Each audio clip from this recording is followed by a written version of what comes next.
Hey guys, welcome back to my YouTube channel. My name is Shubham. आप देख रहे हो tech B Shubham. Nippon India mutual fund ने अपने एक नया एनएफओ लॉन्च किया है जिसका नाम है Nippon India Nifty 500 quality 50 index fund. तो आज के इस वीडियो में इस एनएफओ के बारे में कंप्लीट डिटेल बताएंगे। उसके बाद बताएंगे कि इस एनएफओ में आपको इन्वेस्टमेंट करना चाहिए या नहीं करना चाहिए, किसको करना चाहिए किसको नहीं करना चाहिए, अगर आप इन्वेस्टमेंट करते हो तो कितना आपको रिटर्न एक्सपेक्टेशन रखनी चाहिए, सारी जानकारी देने वाला हूँ। तो वीडियो को लास्ट से जरूर देखना। तो चलिए सबसे पहले इस एनएफओ का ओवरव्यू देख लेते हैं। फंड का नाम है Nippon India Nifty 500 quality 50 index fund. ये जो फंड एक ओपन फंड है, इंडेक्स कैटेगरी का फंड है। इस फंड का एनएफओ ओपन हो रहा है 16 अप्रैल 2025 को और क्लोज जाएगा 30 अप्रैल 2025 को। तो अगर इस टाइम पीरियड के बीच में इस फंड में अगर आप पैसे इन्वेस्टमेंट करते हो तो इस फंड का एक एनएवी आपको 10 रुपीज में मिल जाएगा। और इस फंड में अगर आप इन्वेस्टमेंट करना चाहते हो तो मिनिमम आप 1000 रुपीज से इन्वेस्टमेंट स्टार्ट कर सकते हो। एग्जिट लोड कुछ भी नहीं है। इस फंड के जो फंड मैनेजर हो जितेंद्र जी है और इस फंड का जो बेंचमार्क है Nifty 500 quality 50 total return index है। तो चलिए सबसे पहले समझते हैं इस फंड को कि अगर इस फंड में हम पैसे इन्वेस्टमेंट करेंगे तो हमारा जो पैसा है कहाँ इन्वेस्टमेंट होगा। ये सारा का सारा जो चीज है इस फंड के नाम में ही छुपा हुआ है। जैसे कि मैं नाम से ही बताऊं, निप्पॉन इंडिया यानी कि निप्पॉन इंडिया म्यूचुअल फंड का ये वाला फंड है। निफ्टी 500 यानी कि इंडिया के अंदर में जो टॉप 500 कंपनीज होते हैं वो निफ्टी 500 के अंदर होते हैं। तो जो निफ्टी 500 के जो कंपनीज हैं उसमें से क्वालिटी के बेसिस पे 50 स्टॉक को सिलेक्ट करेंगे और उसमें आपका पैसा इन्वेस्टमेंट होगा। क्वालिटी का मतलब क्या है?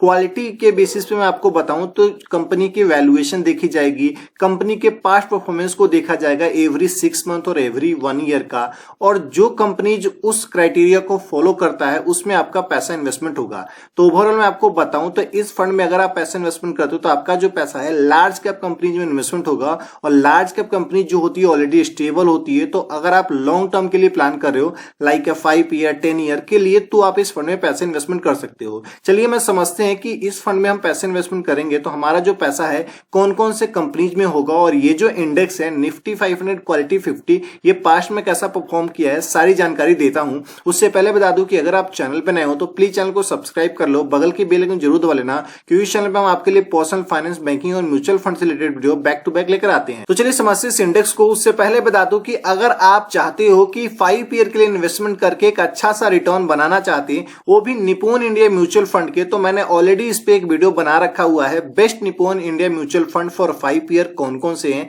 उसका लिंक आपको वीडियो को डिस्क्रिप्शन बॉक्स में मिल जाएगा, जहां से जाकर उस वीडियो को देख सकते हो। तो चलिए समझते हैं इस इंडेक्स को जिसका नाम है Nifty 500 quality 50 total return index. इस इंडेक्स के अंदर में ये कुछ स्टॉक है जिसका सबसे ज्यादा वेटेज है। कोल इंडिया है, टाटा मोटर्स है, भारत इलेक्ट्रॉनिक है, बजाज ऑटो है।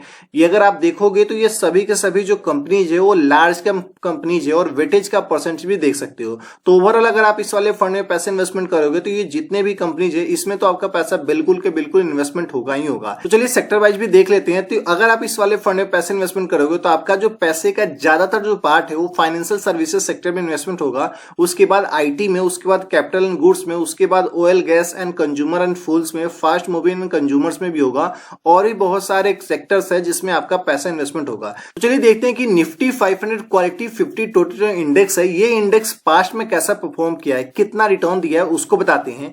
यह जो इंडेक्स है लास्ट के 1 ईयर में 8.14% का रिटर्न दिया हुआ है, लेकिन लास्ट के 5 ईयर में 25.64% का रिटर्न दिया हुआ है और सिंस एक्सपेंशन देखा जाए तो 17.33% का रिटर्न दिया हुआ है। ऑलरेडी मार्केट डाउन है, इस कंडीशन में भी ये वाला रिटर्न सही है। चलिए बताते हैं कि मेरा क्या ओपिनियन इस फंड को लेकर, किसको करना चाहिए इन्वेस्टमेंट, किसको नहीं करना चाहिए और सारी चीजें। मेरा ओपिनियन सिंपल सा है कि अगर आपका गोल कम से कम 5 से 10 साल का है तो ही आप इन्वेस्टमेंट करना, अदरवाइज मत करना। अगर आप शॉर्ट टर्म के लिए प्लान कर रहे हो कि 3 ईयर 2 ईयर के लिए हम इन्वेस्टमेंट कर दे तो इस फंड से दूर ही रहना, क्योंकि 2 ईयर 3 ईयर में ये फंड कुछ अच्छा परफॉर्म नहीं करेगा। ये फंड जितना लॉन्ग टर्म के लिए आप प्लान करोगे उतना अच्छा रिटर्न आपको देगा। बाकी कैसे लगे वीडियो कमेंट करके जरूर बताइएगा। वीडियो अच्छा लगा वीडियो को लाइक कीजिएगा, चैनल पर नए चैनल को सब्सक्राइब कीजिएगा। मिलेंगे सिर्फ नेक्स्ट वीडियो में, तब तक के लिए धन्यवाद। Stay safe, take care.